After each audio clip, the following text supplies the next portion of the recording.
Welcome to Connect It with Kim. I'm Kim McDonald, connecting you to the stories of the change agents of our world. You change, they change. Hello, tribe. I am here with Christos Miliankos. Yeah, it's good. Is that a good pronunciation? Perfect. A Greek origin and living in Australia. And we are here at the Mind Valley University, a new way to expose our families to a new way of conscious thinking. Yeah. And we've had some great talks. Yeah. And we've got to know each other over Facebook and now in person, and I've enjoyed our time together. So I wanted to ask what I always ask: where in your life have you seen yourself have to be the change, even when sometimes you didn't want to? And let me also, you can introduce yourself and tell them a little bit about you and your practice. Sure. So I'm Christos Miliankos. I'm from Australia. I'm from a place about 3 hours northeast of Melbourne, and I live in the countryside with my wife and 5 kids. And I'm a naturopath, and I'm also an international Bowen Therapy instructor. So there's lots of Bowen Therapy in America, so you can Google that and Google someone close to you. It actually works really well. So I'm at Mind Valley U with my 2 daughters. Hopefully you're going to come with our whole family next year, and it's been an amazing experience. So your question about when I needed to be the change, I think one of the times when I first took responsibility for my life is when I was 16. I was quite a really heavy kid. I lost about 50 pounds when I was about 16, and I'd wanted to do it for ages. You know, like when you just hate your body when you look in the mirror. And I used to have this jumper that I used to wear at school, and it always had these creases where I used to sit down, so I used to try and iron them out. And I wanted to lose weight for ages, and I really don't know how I kind of did it, because it kind of was like a shift in me saying, you actually have to take responsibility now. No more saying, I just want to diet for forever. And I do like how you said that. I guess one of the first times when I decided to take responsibility for myself, because that's really what being a change is all about. We spend so much time pointing the finger at what other people are doing wrong or in judgment of other people, and not looking in that mirror and saying, what do I need to do to take responsibility for me? So I need to blame the other boys for teasing me. I used to go to boys' school, or I'd buy these ab busters and things on television and try that for 2 weeks, and they did nothing because they never do. Just anything like that. And then one day I just thought, you know what, I'm going to start losing weight, and I did. And I think for the first week I ate apples. Bad way to lose weight because there's so much sugar. Yeah, as a naturopath, I don't recommend it. But you know what, it worked for me because it put me in a state where I was losing weight. Like I think I lost about 6 or 7 pounds in that first week, and that really instigated the change in me, because I never grew up as a sports player because I was big and also shy. I never got into sports, and I've never played team sports apart from when I had to at school, and then I'd run away from the ball and be on the sidelines. But then I started doing things. I felt like I missed the boat with team sports, but I started running and I started doing some cycling, and that increased my metabolism, I think. And I started eating well. I gave up bread, and it kind of just went off. And the change in me was incredible, like almost like a chemical reaction. Yeah, but also emotional. Like it just suddenly became really confident. Like I had no confidence before, at all. Like anything physical I would shy away from.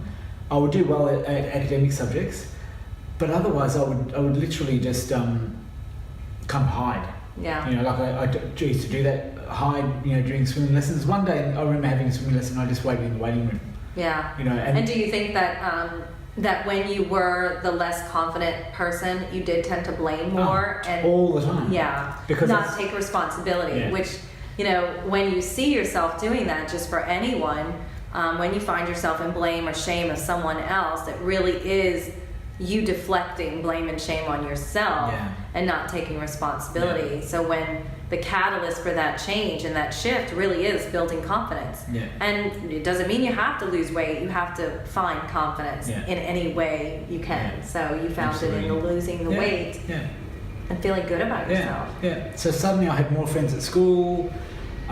People wanted to hang around with me because I liked myself. I mean, if you don't like yourself, it's hard for others to like you, isn't Exactly. Yeah. You emit a negative energy of repelling it? people. Absolutely, yeah. Yeah. And that was a really transformative time. There's been lots of others, but I might share with you a story of one of my clients. Yeah, Is that okay? sure. So- And I will say that Christos is very proficient in Bowen Therapy, and we don't have that in my area in Louisiana, but if you have the chance to have a trained Bowen therapist in your area work on you, Christos helped me. I was flying this far to Europe. It does have an impact on me physically, and it was nice to kind of have that recalibration that he gave me. And I wasn't sleeping more than 4 hours a night when I got here, and after the Bowen therapy I slept the full 8 hours for the first night, so it was very beneficial. Thank you very much. No problem, pleasure. So this particular, so why I want to tell you this story first is that sometimes we want to move on and we want to change, but there's just something locked in our body. And Bowen therapy is so gentle, but it works so systemic that it can help you release those emotions often. This particular girl, she'd seen me about a year or so before, and I helped her a lot with her diet, and she became gluten-free. She was the type of client that did everything you said, and she felt fabulous for it. She really did. She came in a year or so later and told me a story that during the summer, her parents both died in a bushfire in the house that she grew up in. So it was quite traumatic, and she was one of two sisters. One of the other sisters lived away, and what she wanted to do, she was engaged to a really lovely man. They were very, very happy, but she wasn't having a period, and she really wanted to get pregnant for the first anniversary. She just thought that would be a really good way to Honor her family. Exactly, to honour her parents, and also for her own grieving and a healing process, Absolutely. turning an injury into a healing. Yeah. And it was about 3 or 4 months till then, but she wasn't having a period, and she hadn't had a period for a while. So we did a lot of work. We did some allergy testing. We did some herbs, etc. And she didn't want to have physical therapy at that stage, so we did all the herbs and everything that we needed to. And she spent a lot of money. I mean, we gave her the top herbs. She took everything I asked her to take. She did her diet and everything, but still after 3 months there was no period.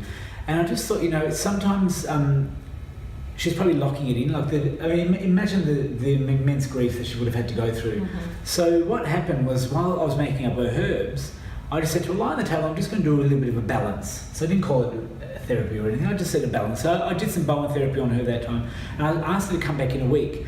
And I said, in a week, I want to work specifically on your coccyx, your tailbone, because that often helps to rebalance the hormonal system. And she came back, still with no period, and she came back and felt great after the Bowen. But we did the coccyx procedure, which is literally just 4 moves. It's a very powerful procedure. And she called me the next day and had a period, and the month after that she was pregnant. Wow. And it wasn't the first anniversary though. Like, sometimes you just need to go through your grief. Right. And do it when the time's right. Right. Yeah. And let go of control. Exactly. Sometimes when we're so wanting something, it's almost a desperateness that repels that thing from coming into our orbit, because we have to practice patience and just putting that thought out there and that intent, and then letting go of when it shows up. Absolutely. Because it's not our timing, it's just when the time is right.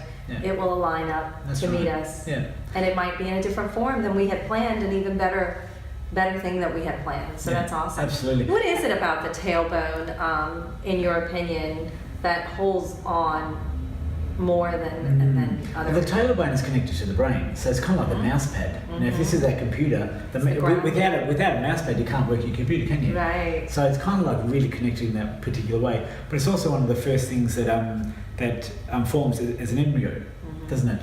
And it really holds, I think, a lot of the blueprint of your embryology.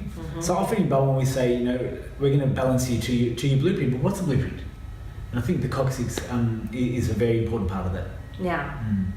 I like hearing different explanations for that. Great. And also, I think for this particular person, with the Bowen therapy, obviously wasn't conscious, but she just needed a stimulus to get the emotions out. And that could be Bowen therapy, could be young living oils, it could be whatever. Right. There's lots of catalysts. But sometimes you need that. Yeah. I really think, I think as a naturopath or a healer, having some sort of physical modality or therapy like oils or something is really important. Yes, yes, I believe that too. I think that we store emotions in our body because at the time when it happened, we weren't able to process it fully. Yeah. So we're not healthy enough. We don't have the tools for whatever reason. Maybe we're too young. Maybe it happened in utero. Maybe it's something generationally that happened 3 generations before, and it's in our cellular being from those other people's stories.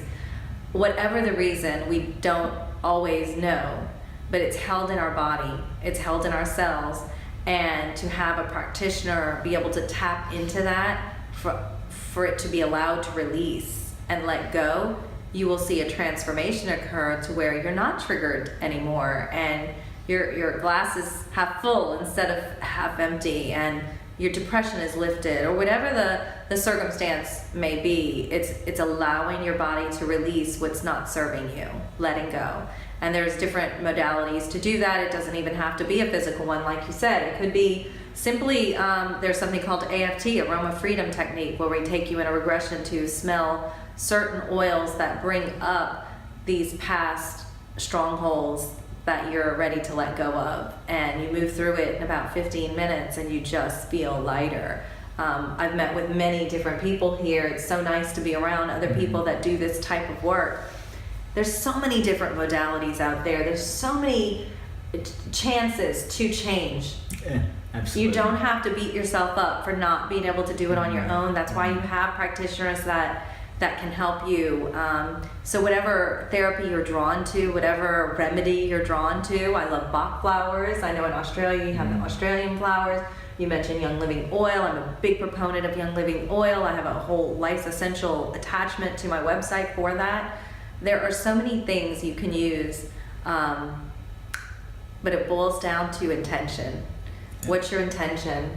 And when you intend to change, the tools will show up to meet you and greet you and be a part of that change. So great work, Thank Christos. you. Thank you Keep very up the much. great work in your fields and in your life, and always get some lovely children that will be change agents in the future. I hope so. Cheers. Thank you.